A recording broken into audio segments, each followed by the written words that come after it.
One of the coolest things to experience in life is when you look back on a tough or confusing time and you finally see the dots start to connect. You finally see why something had to happen in the way that it did. At the time, you had no idea what you were in the middle of. Now, Joseph in the Bible, one of my favorite stories in the Bible, Joseph had a rough few years. His father Jacob, whose name was also Israel, right, had 12 sons who would, go on to be the 12 tribes of Israel, where out of the tribe of Judah, Jesus came, okay? But Joseph's brothers sold him into slavery. Joseph was falsely accused by Potiphar's wife. Joseph was thrown into prison, and Joseph was long forgotten. But at every junction, he made the choice to stay faithful to God and not turn to the left or to the right. Joseph had no idea that there were bigger things at play, but he knew what needed to be done in each moment, and he did it. Let me tell you a funny story about my brother Matt from a couple years ago. One day, Matt was out to eat with a couple that he was friends with, and they were talking ministry together. And meanwhile, though, my brother Lucas and my sister Lindsay were texting in our own group chat about pranking Matt while he was out to eat with this couple. So we devised a plan. We tracked his phone and found out that that they were eating at Noodles and Company. So I called Noodles and Company and told the employee working there that they needed to give Matt a message, and it was urgent. Thankfully, I filmed myself when I made this phone call. Check it out.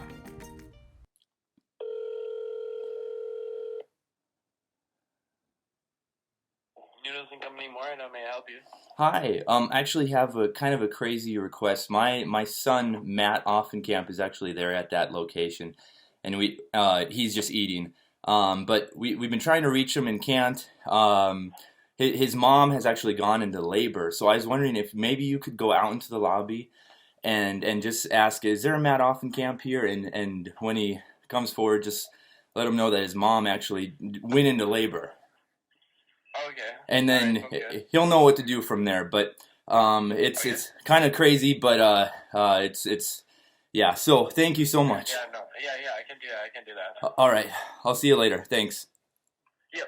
Bye. Now, after the meal, we were expecting Matt to text the whole family group chat about what happened, but no text ever came.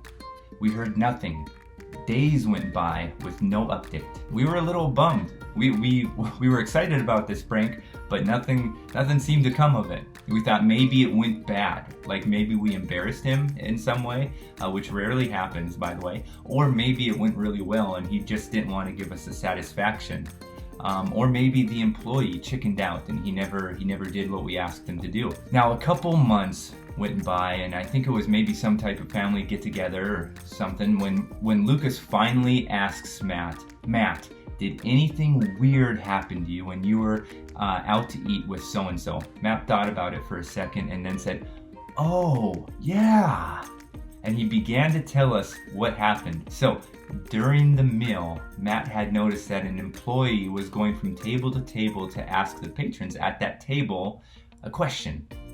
Eventually, the employee gets to Matt's table and asks, is anyone here named Matt Offenkamp? If so, your mother is in labor. Well, it did not click for Matt that this was supposed to be a prank. Offenkamp is just different enough from Offenkamp that he just assumed it was some other guy whose mom was in labor. So Matt, being the good guy that he is, he actually volunteers himself to help this employee find this guy. So Matt stands up in the middle of the restaurant and announces, if there is a Matt Offenkamp here, your mother is in labor. Obviously, nobody stood up. The employee thanked Matt, and Matt just went back to his meal none the wiser. He never would have given it a second thought if Lucas hadn't said something. Now, this prank went better than I could have ever imagined, okay? Matt actually participated in this prank against himself. It was amazing, but Matt had no idea that he was contributing to this larger story, right? He had no idea someone was orchestrating something bigger. He was just trying to do the right thing in the moment, which brings me back to Joseph.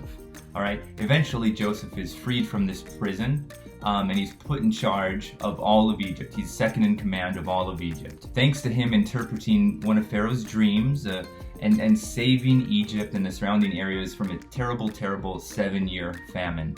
Okay. But soon his brothers, who sold him into slavery, come to Egypt to get food during this terrible famine. Now they don't recognize Joseph, and a few days go by, and Joseph eventually reveals himself to his brothers, and they are terrified that he is going to take revenge on them. But Joseph tells them plainly, "You intended to harm me, but God intended it all for good. He brought me to this position so I could save the lives of many people." Joseph understood why all of this had to happen. Everything needed to happen in the exact way that it happened to bring Joseph to that exact moment. And even then, Joseph didn't realize God's full plan, the saving of the entire world through that bloodline in the form of Jesus Christ. Let me leave you with this. What is God doing behind the scenes in your life today?